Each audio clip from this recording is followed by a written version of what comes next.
ऑगस्टला ढोल ताशांच्या गजरात मोठ्या जल्लोषात आणि भक्तिभावाने बुद्धीच्या देवता गणपती बाप्पाचे आगमन मनोर शहरात झाले। 7 दिवस भावपूर्ण पूजा अर्चा, आरत्या, भजन आणि विविध धार्मिक कार्यक्रमांनी भक्तांनी आपल्या लाडक्या बाप्पाचे स्वागत केले। रविवारी 31 ऑगस्टला गौरी मातेचेही घरोघरी आगमन झाले। सोमवारी 1 सप्टेंबरला गौरी पूजन झाल्यानंतर मंगळवारी 2 सप्टेंबरला गणपती बाप्पा आणि गौरीचे साश्रू नयनांनी गणपती बाप्पा मोरया, पुढच्या वर्षी लवकर या च्या जयघोषात भावपूर्ण वातावरण विसर्जन करण्यात आले। विसर्जनासाठी वैतरणा नदीवरील गणेश घाट येथे चोख व्यवस्था करण्यात आली होती।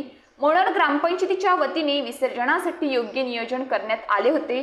भाविकांना कोणतीही अडचण न येता विसर्जन करण्यात यावे यासाठी सर्व सुविधा उपलब्ध करण्यात आल्या होत्या। विसर्जन मिरवणुकीत ढोल ताशा, बँड, डीजेच्या तालावर भक्तगण बेभान होऊन नाचताना दिसले।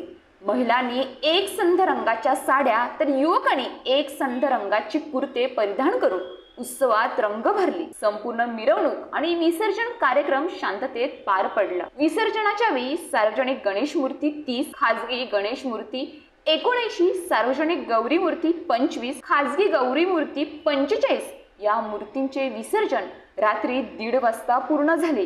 विसर्जन स्थळी मनोर पोलीस ठाण्याचे पोलीस निरीक्षक रणवीर बयस यांच्या नेतृत्वाखाली मोठा पोलीस बंदोबस्त तैनात करण्यात आला होता। कोणताही अनुचित प्रकार घडू नये यासाठी पोलिसांनी दक्षता घेतली। श्रावण महिन्याच्या समाप्तीनंतरच लाडक्या गणरायाच्या आगमनाचे वेध लागतात आणि यंदाही मनोरमध्ये मोठ्या भक्तिभावाने हा उत्सव साजरा करण्यात आला। विसर्जनाचा क्षण जरी भावुक असला तरी पुढच्या वर्षी बाप्पा लवकर यावेत या आशेने भाविकांनी निरोप दिला। न्यूज पोलीस रिपोर्टर अपू बुकले म्हणून अशाच ताज्या बातम्यांसाठी आमच्या न्यूज पोलीस रिपोर्टर चॅनलला लगेच सबस्क्राइब करा आणि बेल आयकॉन दाबायला विसरू नका।